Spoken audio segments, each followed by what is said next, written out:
This format, anybody can play anybody, and I know the jokes, especially after the first and second days, were imagine you're just a poor 1-1 team, you just want to make it further the event, and you play W7M, or you play BDS. It's a rough go at it sometimes in Swiss, but that's the luck of the draw, and in this case, it's two top teams, one of which still with SI qualification on the line.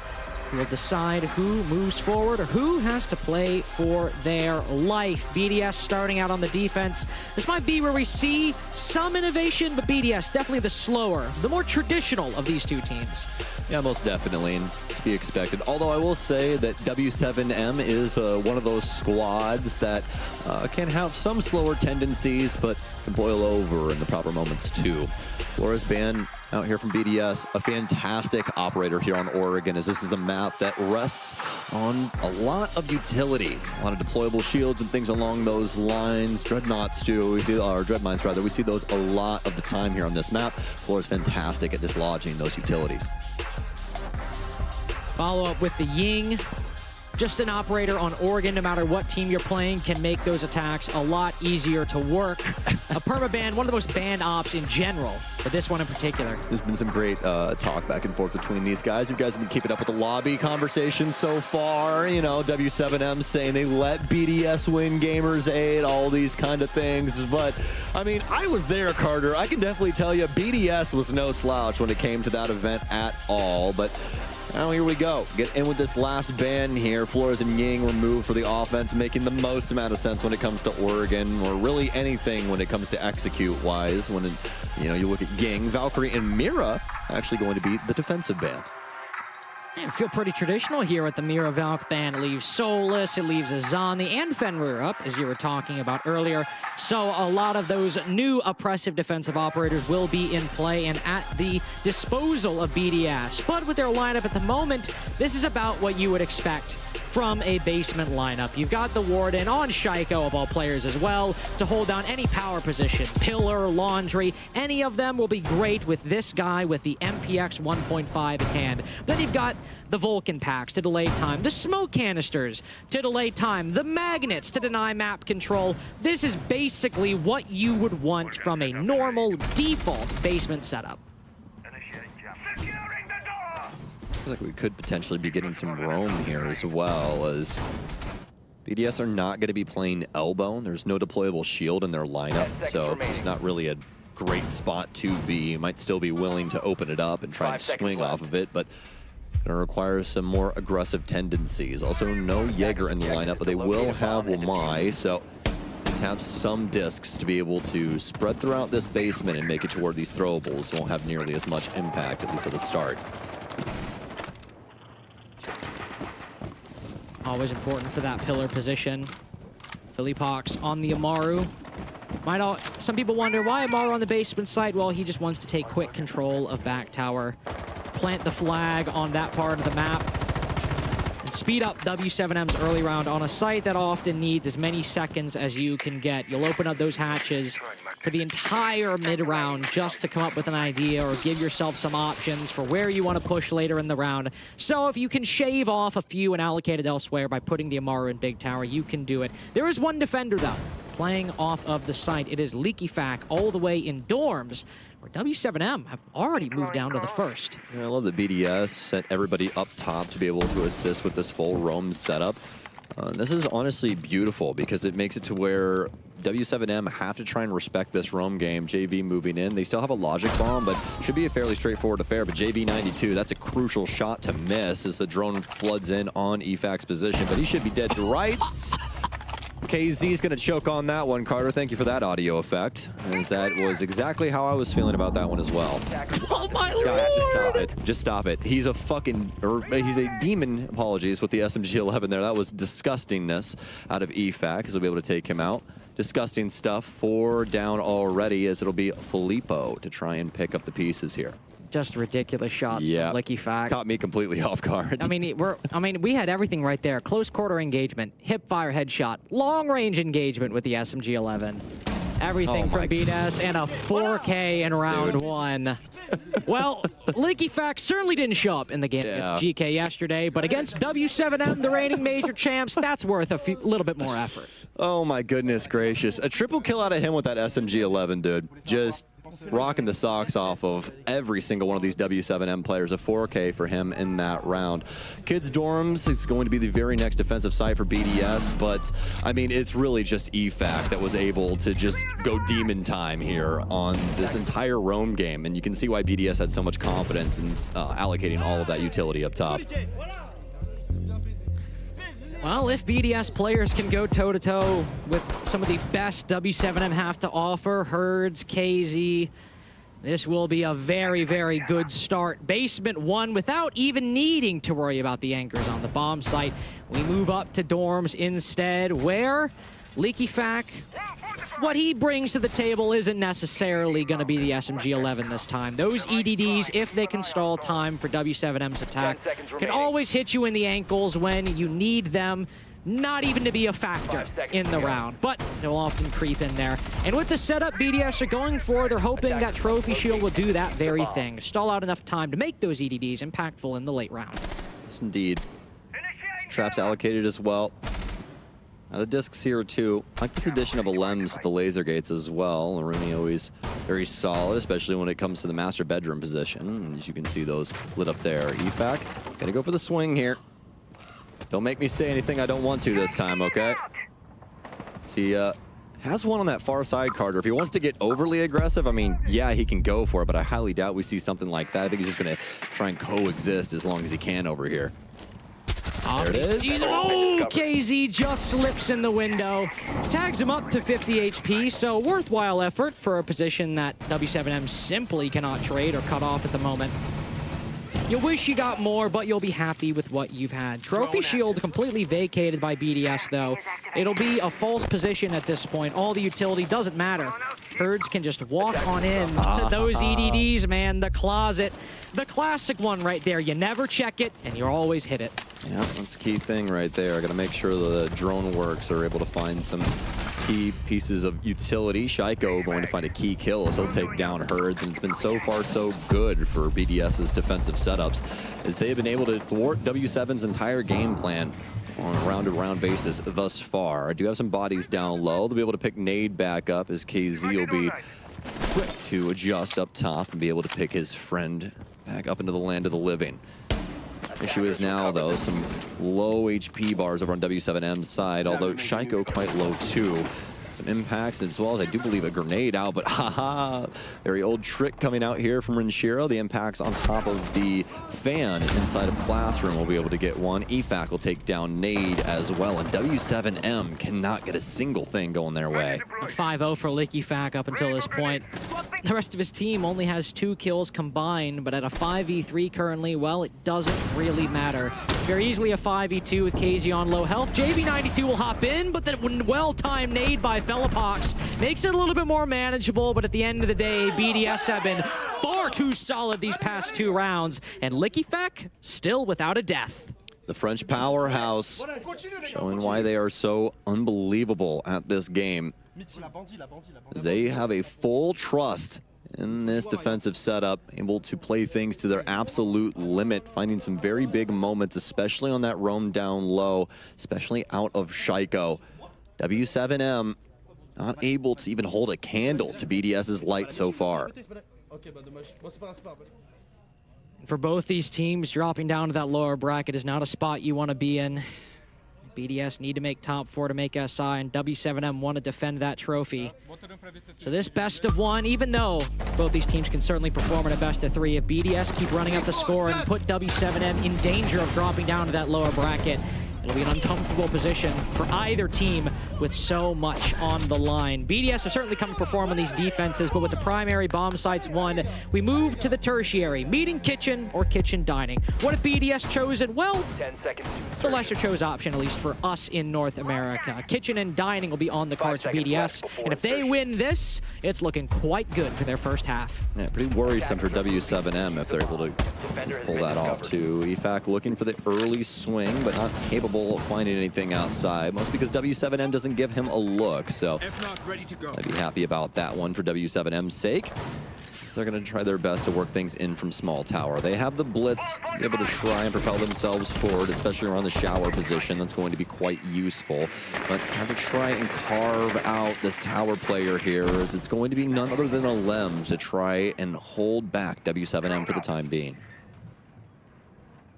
See the blitz creeping up. Drone goes in. What will be the sign for Fellapox to hop in this window?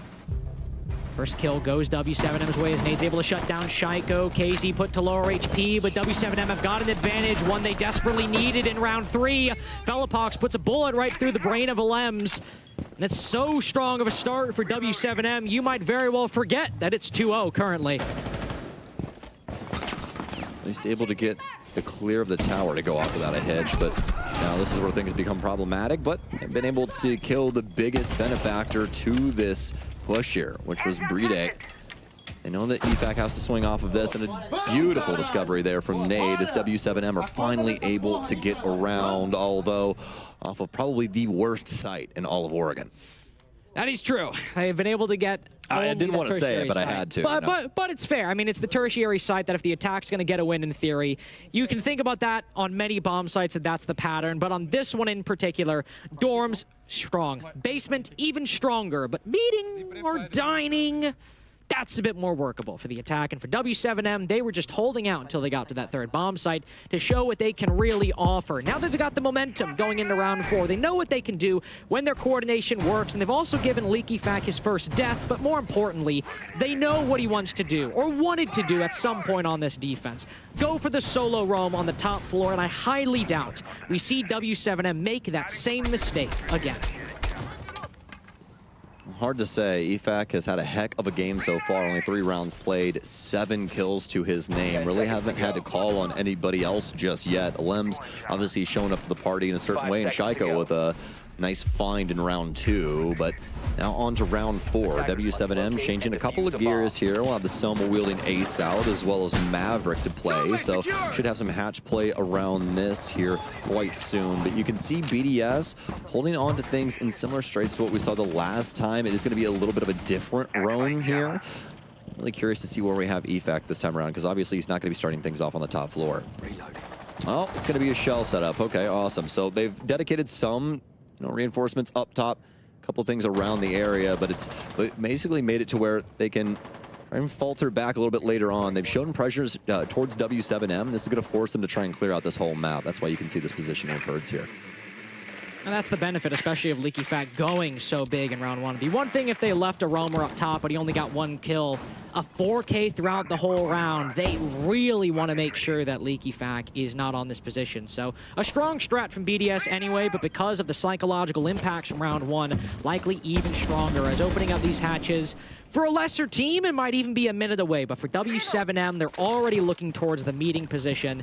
They've got the ace, no Hibana, but some hard breach charges in the Capital's back pocket. And by a minute 30, they'll likely be back on track. Making good timing, all things considered, checking things out on the top floor, checking things over in security, not being too scared to play into what could have been a BDS setup on this mid or top floor. But as we know, everybody's already vacated the premises. They've worked their way back downstairs. Now W7M is on the precipice of being able to get their first pick. JB92 starts working on this window. KZ with a fantastic read. He knows there's more than likely going to be a backup to that situation. He's fully correct. Almost gets Shaiko with the nade, but the shoe's on the other foot. This situation rather be the other gun, and so he'll be able to take down KZ here and at least make this somewhat manageable for BDS going into the last minute. A nice heads-up play from Shaiko, but W7M still very much have an opening in this round. They're gunning for that freezer laundry take, at least based off their initial positions. Oregon can sometimes result in some very, very late rotations, but with the Capital and bottom laundry stairs, W7M still have a solid advantage. If I was going to say keep this advantage, it'll be solid, but what a find from BDS indeed. Herds shut down on that front side push. Fellapox was hoping that would be the gun to allow him to use that Capital utility, but now he might have to join the rest of his team as it's 1 backside, 1 freezer, 1 laundry. There needs to be consolidation from W7M in one position if they've got any chance at making this 2-2. Fellapox does still have those smokes, although Shaiko alive and well. know, just how impactful those glasses can be in critical moments like this. JV9D2 gonna stun under and then try and at least clear out the angles for now, but that's going to force Renshiro back. And with 10 seconds remaining, W7M have got to propel themselves forward. Nade gets the pillar position, tries to work his way over to Freezer, but this is too little too late, man. We got to try and work our way in, but everything, and I mean literally everything, Carter, is on fire. And fit of that oil, man. The Vulcan packs 20 whole seconds it can burn off the clock. And BDS, once they realized the rotation came in from W7M, even if they didn't realize it, they said, all right, if you want to push Freezer Laundry side, that's fine. We've taken down one of the key players on the Laundry position. But if you do just happen to hit the late round rotate, well, that's about 20 seconds, 40 seconds even total if you want to combine them both, that they've got to deny once W7M move to push in. BDS looking so strong on these Oregon defenses, especially after the adaptation to put Leaky Fat closer to the bomb site in round 4. Even with huge pickups by W7M and Freezer, it simply doesn't matter. Well, that's the moment, really. I mean, you know, Shaiko, he got one kill, right? But it was the most impactful kill of the entire round because you need Freezer for the offense that W7M was going for. That's why BDS was so adamant about battling back for it. They sent 2 people over the Freezer stairs initially to deal with it. And then when it reaches critical mass, like, all right, Shaiko, could you please go kill that guy? And hey, sometimes that's all it takes. And just send him forth, and he will do what needs to be done. Herd's having a poor game so far. KZ picking up 2 big kills last round, but before that, he was 1 and 2, and Herd's 0 and 4. These are some big players in W7M that haven't having the best tournaments so far, at least in this matchup against BDS. Back to dorms. We don't have that trophy shield like we had before. Leaky Fac on the Solus instead to roam around and try to find some of these drones, some of this utility. He's been so wily on this defense so far, but giving him the Solus? I love it. He's a real problem now. Yeah, a real big problem, especially if he wasn't one before. And here's the other thing. Shaiko's been real quiet. Be able to find Herds here. And what a discovery, actually, is I think Herds was getting a little aggressive there through Attic. That's going to be 0 and 5 for him. And unlike BDS, there's not 2 bodies there to try and immediately swing in. Where the heck did he actually kill him at? I'm genuinely I mean, they were both, so him and the Amaru were both chilling around the attic, so I'd have to imagine he tried to hop in the window. That's where Shaiko was looking as well, and we don't see any bodies inside a trophy or inside a bedroom, so it has to be from that position. Awkward situation there as Herds thinks that he can try and catapult to the sky. Hopefully hit the moon, but doesn't even land among the stars, just burns up in the atmosphere. No one really there to try and consolidate those efforts, make the most out of them. But now, though, W7M have gotten some pivotal positions. We've got this nade down low here for Felipox that could go off without a hitch. He's trying to get rid of some of the utility around this space, but has to deal with that verticality as well. Probably a gunfight ensuing here soon if Renshiro continues to flirt with it. BDS have what they need. Just keep holding on. You know, with the utility they've expended on the backside, even after taking down Herds, that W7M are going to go for a master bedroom attic push. They've got to peek into Shaiko to do it. He'll move over, though, as Licky Fat gets aggressive on the bedroom balcony. Felipox cut down another, decides to, or at least thinks about feeding his life to the P90. Nice pickup from W7M as KZ cuts down a Lems. But Nade's still trapped outside on this balcony, and there is, in fact, still a shield and trophy. He sprints on in, goes for the repeat, but that's Shaiko you're trying to take down. You better try your luck on another day because he is not missing his shots currently. A 3K in round 5. Looking for 4 and only 1 HP to do it with. A lot of players at BDS softened up, and that's why they used the C4 to end round 5. Such an incredible roster, man. Their ability to work things out as a team and keep active plays going on in moments like that is unprecedented. And it goes to show just why they're such a difficult squad to try and get even a round over on. And that's only the one thing that W7M have been capable of, is 1 round throughout this entire series so far. Key players on BDS are showing up. Leaky Fac, Shaiko, they're coming to play. W7M having an overall quiet game. As we've said, Herds 0-5, obviously, but trying to go for those aggressive plays they're known for. Going for that G2 play style, you know, finding a gap, trying to exploit it. then hitting a different position to supplement that control. And they're just getting shut down at every turn. Shaiko winning every fight, BDS closing down every angle. What normally works so consistently for W7M is struggling to find any purchase on any bomb site for BDS. And what do?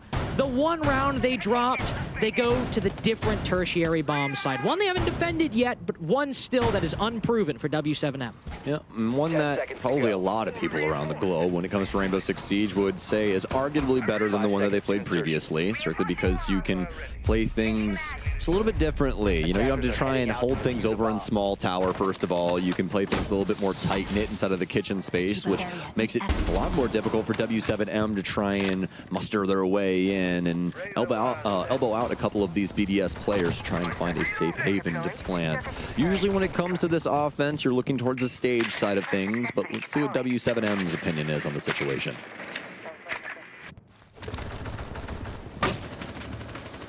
Nate certainly thinks he's got to go for that full clear, and aided by Herds and Fellapox.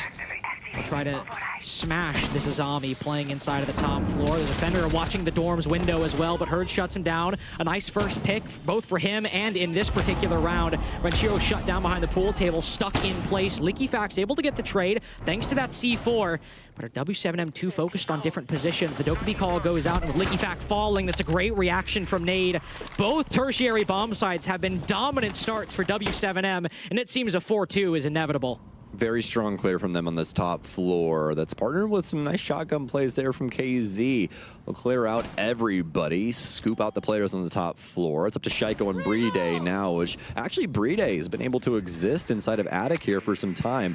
Do we have another logic bomb call out of JB92? That's my real question right now. We'll find out that answer here soon enough, but it does seem like they know he's around the space as KZ will try and propel himself forward and address this. Goes for the jiggle peek, sees Brede, and now the jig is up. The smoke will have to fall back. That play works if they don't know you're there, but once they do, you've got to back off. Shaiko instead tries to fill a gap. KZ only tagged up a little bit. He'll back off from the angle. Both will, in fact. Shaiko retreats down the freezer stairs, but some big play has to come through for BDS, whether it's Brede or from Shaiko. Somebody's got to hit a flank or demolish the attack in some particular area if they've won a shot at taking this round.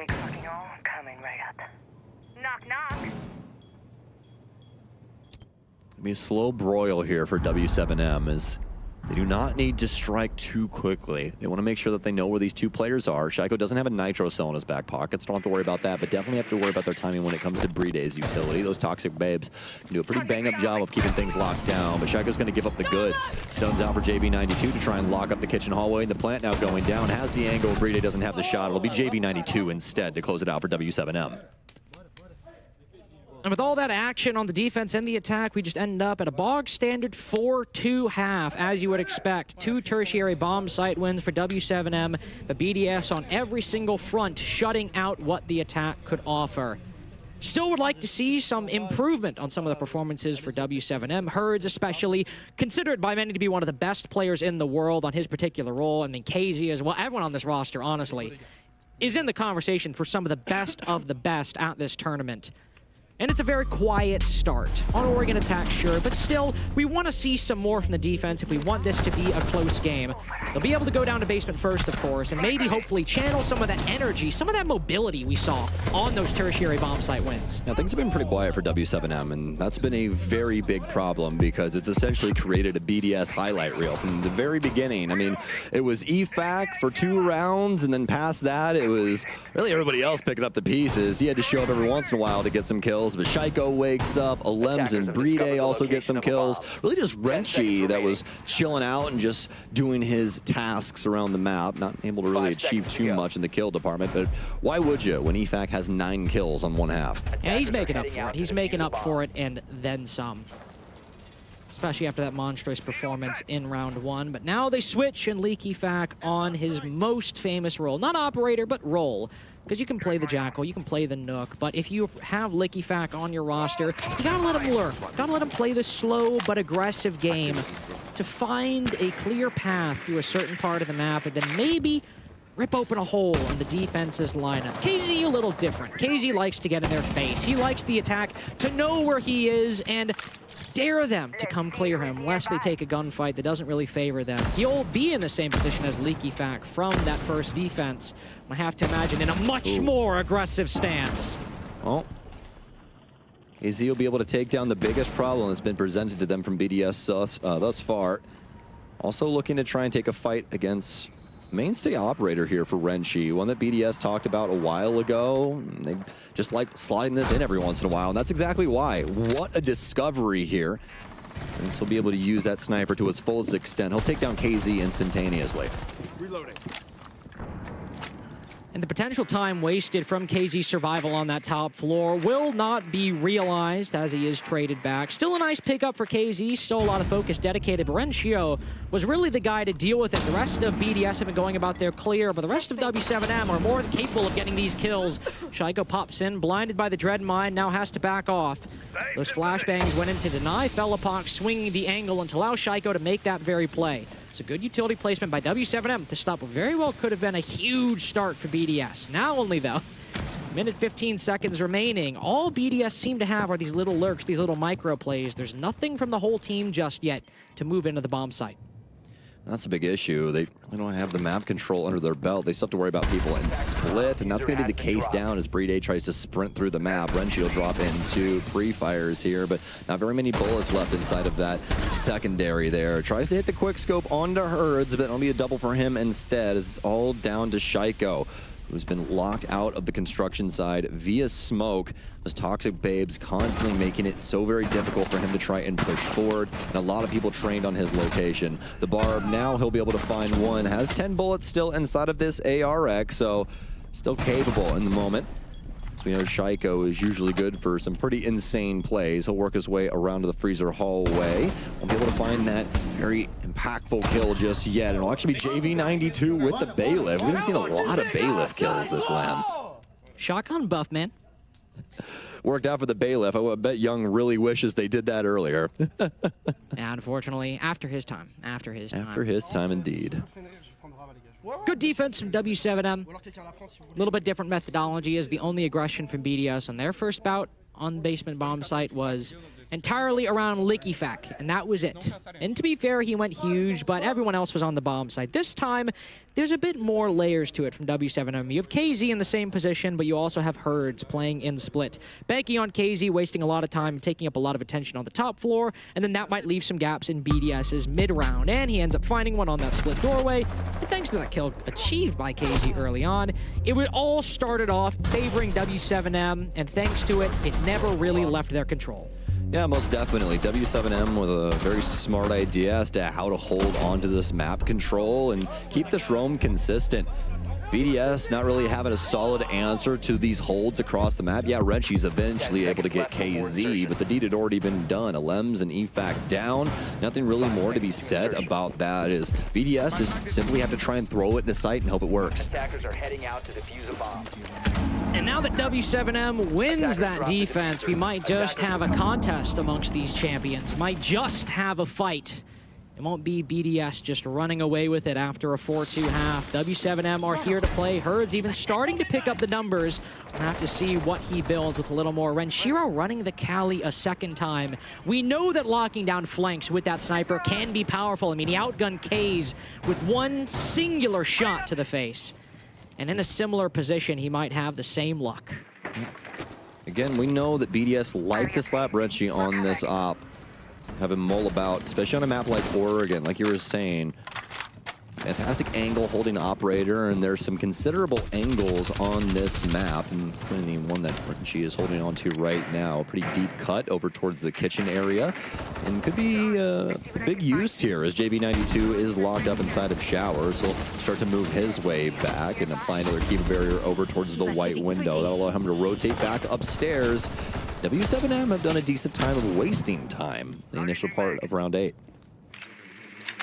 Holding out those Kiva barriers by the shower's position. But there is Felipox down below. He's not really meant to waste time at the moment. He can do some damage to drones, but ideally they want him alive inside of security. Want him to hold the hop in from big window, deny the plant by the end of the round. And recognizing that BDS at a minute and a half are moving quickly to pressure that very spot, he drops down the hatch and hits the rotate. BDS have basically the minimum control they need to start their late round push. They want to make these nades work, of course, but they can start pushing up white stairs, start pushing in the kitchen to hollow out parts of the bomb site. 2 minutes in and no damage dealt to either one of these squads. It's just been back and forth as to when the map control goes the way of the offense. W7M doing their best to try and slowly wean BDS onto this. You have some frag grenades underneath now, and this is where things can get highly volatile. EFAC actually almost eating that as well. It's going to be a limbs to go down first. More nades out, but none of them going to land onto W7M members.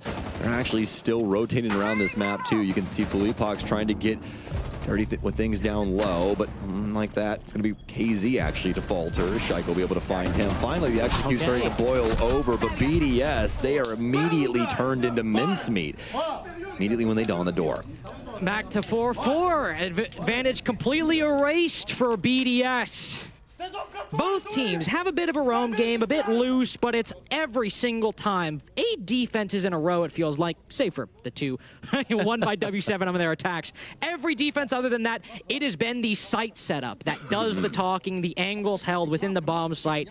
And BDS were hoping to deny that very thing by landing those nades from below. But once they missed, and you're going for a big window white take, if you don't win that fight on white stairs, and you don't win that fight hopping into big window, you just do not have a pathway into this round, and it doesn't help much if you let someone flank up on it. Yeah, and that was the highlight that I wanted to say, Carter, is the fact that both of these teams have done such a good job of keeping plays and rotations open on the defensive end has made it so difficult to play offense here, because you always have to worry about that dagger coming in from behind, getting that big kill, and making it to where your offense completely comes off the rails.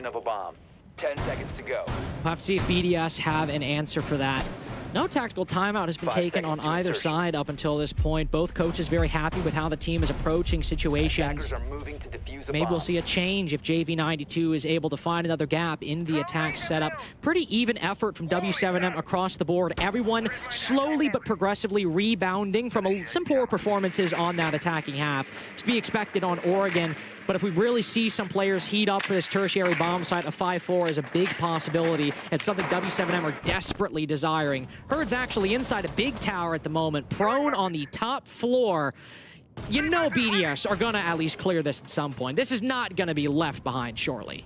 No, you'd really hope not, right? But we've seen crazier things happen before. Frag grenade here for Shaiko. So try and find a player up top on the rotation. But luckily for KZ, not close enough for that one. Deployable shield in hand as he'll set himself up top. BDS looking to try and clear out some of the positions around this area as Bride will hold this upside down rappel for Master. W7M, a lot of bodies up top, so really considering this area big threat to their overall setup. Ooh, nice little intel on that split door player. Alem's moving in to get this very kill. The Fenrir backs off, isn't long for this world. Shaiko then moves into the bomb site. One player drops down, but a quick reaction makes this a 5v2.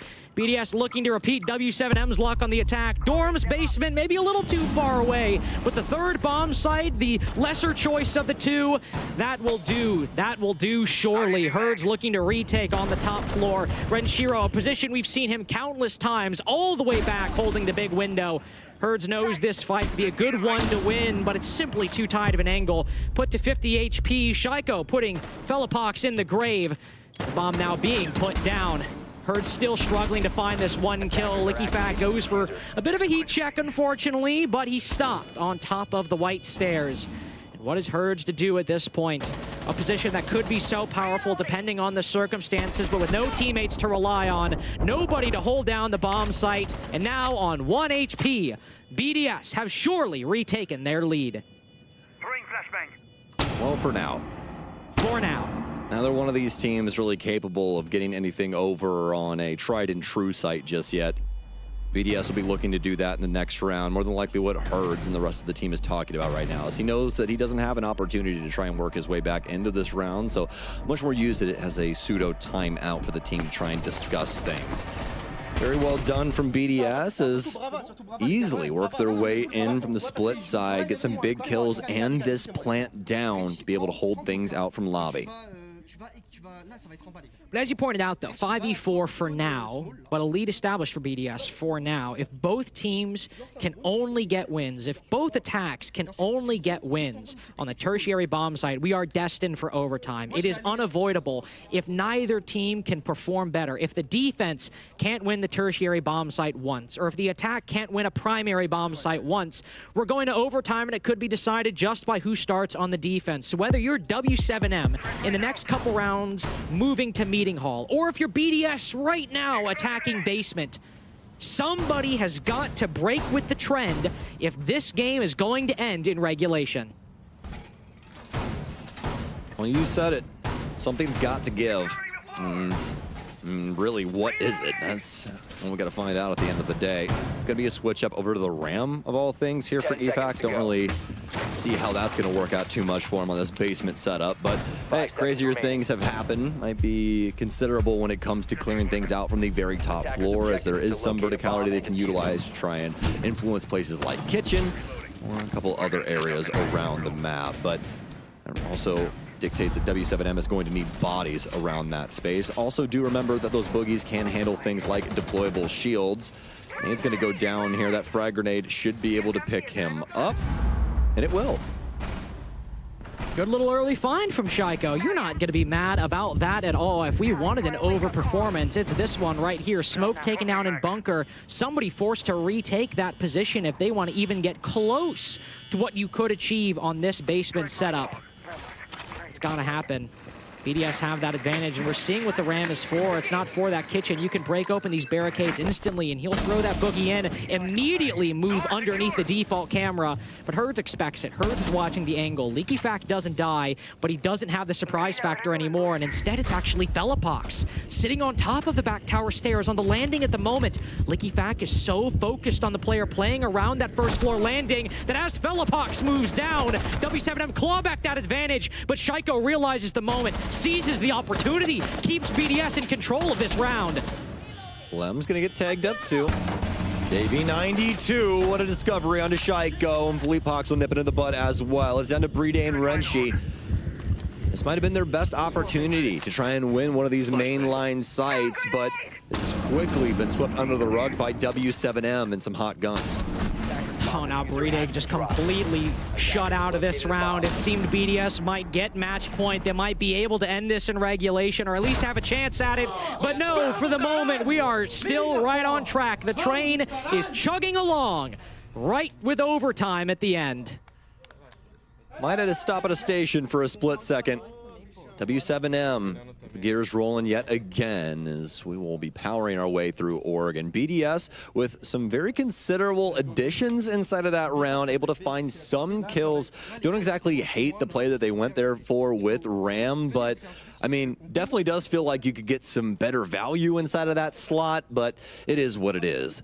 BDS 5-5 now after that round, and they have to try and deal with things upstairs. It's going to be kids' dorms defense for W7M and bringing all of the regular band of criminals, including Azami. Oryx, though, is going to be the newest addition to this squad, so we'll see if they try and set up potentially a roam game for him or something along those lines. Do remember, this is the only operator on defense that can abuse hatches, so you can hop through them. Yeah, can leap up. Little known feature, you don't actually have to climb up. You can just peek. 10 seconds just left. Look. Just peek over the edge of that hatch. You don't have. Hey, you don't have to climb up.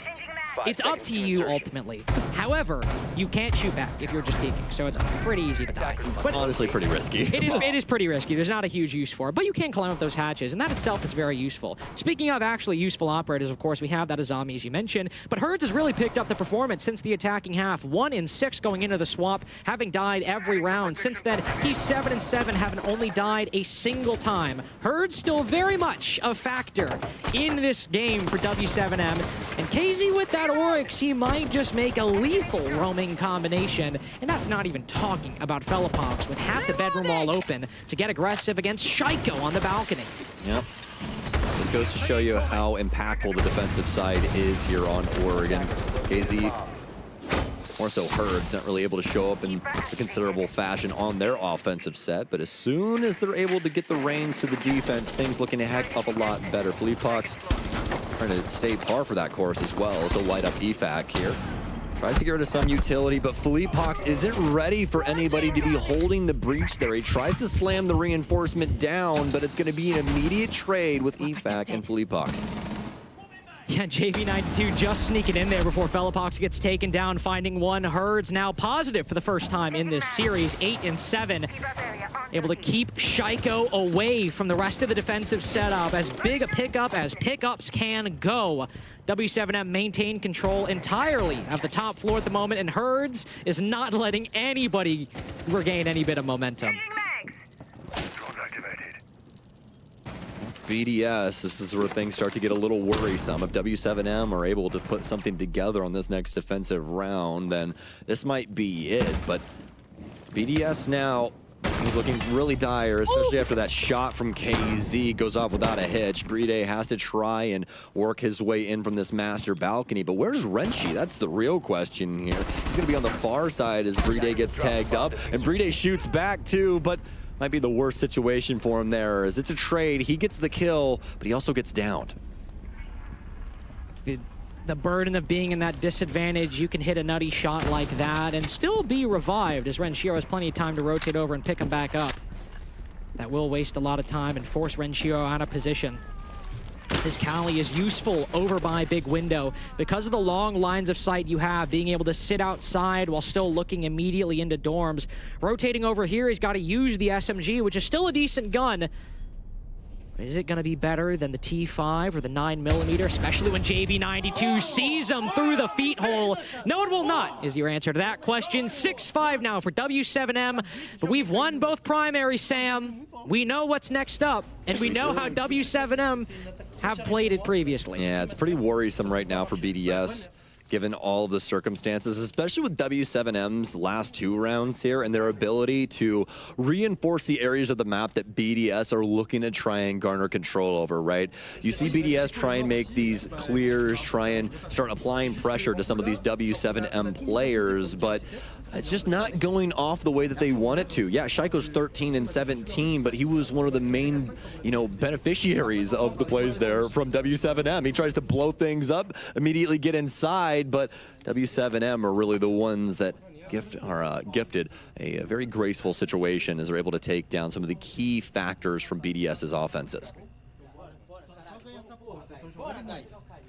And I think both teams realizing the importance of this round 12, no matter who wins or loses, a huge name in this tournament will be within elimination. It's moving down to that lower bracket. We'll have a bit of a tech pause. I believe Coach BDS had an issue with their mic.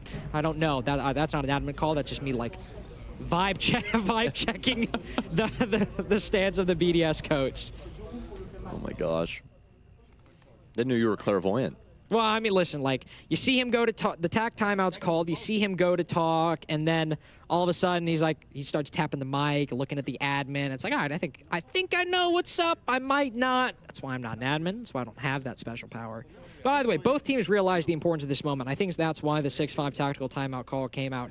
BDS need to win this round, which they've won the tertiary bomb site before, but they need to win it if they want to keep away those best of 3s for a little longer. And I think W7M also realized that if they want to shut this out in regulation, they've not won the tertiary bomb site before. They've got to pick this up if they want to win 7-5. Yeah, and they're going to go kitchen dining hall as well, which, as we talked about earlier, probably the worst of the 2 sites, but honestly, they're both kind of bad in their own way, right? You're risking things. So with this one, what you're really risking is the amount of bodies you have to try and put over inside of White Tower, and the fact that it's actually very easy for the offense to clear. Now, we have seen crazier things before happen when it comes to the defensive side of this map, and specifically this site, but it usually requires a Herculean effort from that player inside of White Tower trying to get things done for his defensive squad.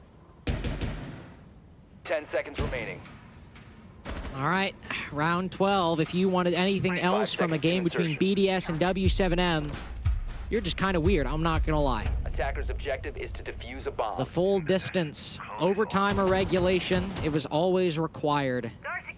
And now, who can defend or attack the tertiary bomb site better? The difference could lead to a completely different team moving down to the elimination series, moving down 1-2. We know Shaiko can perform. We know Shaiko is better than that.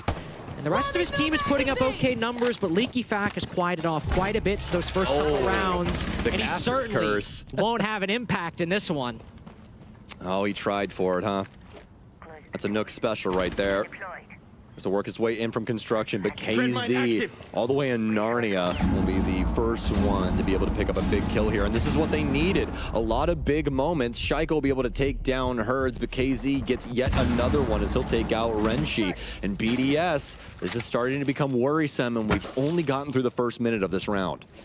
The first minute has been so impactful for all these tertiary bomb sites. I mean, think back to W7M's attacks. They basically won both of those sites within the first minute, and BDS sure was a little later, but they still had a much more comfortable advantage. Bellapox goes for the rotate, just backs off the gunfight in time as he spots Alem standing in the middle of Green Hall. The Brava now backs off as the defense knows where one of these solo players from BDS are. They don't need to peek, but they can play close to this position and deny Alems any opportunity to rotate down the hallway. The smoke grenade will make that easier. He can now move further into meeting, but KZ is rotating at the exact right time. Catches Alems completely off guard. Unkillable is KZ in round 12. Incredible as well, because BDS not really trying to take things in from the small tower side of things. They immediately try to get in on Dorm's side, as well as that play from EFAC earlier, and KZ has been in the four corners of this earth, constantly in the way of BDS, making big plays, taking down big players. It's all down to Shaiko and Bride, and Shaiko has no more utility to his name. But if you're BDS, are there any two players you'd want communicating in a 2v4 that aren't Shaiko or Bride? One of these players alone could win a 1vx, but both of them, Herds is certainly not confident. But let's be careful, BDS.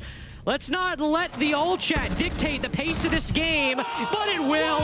W7M 7-5. They will send BDS to the elimination series.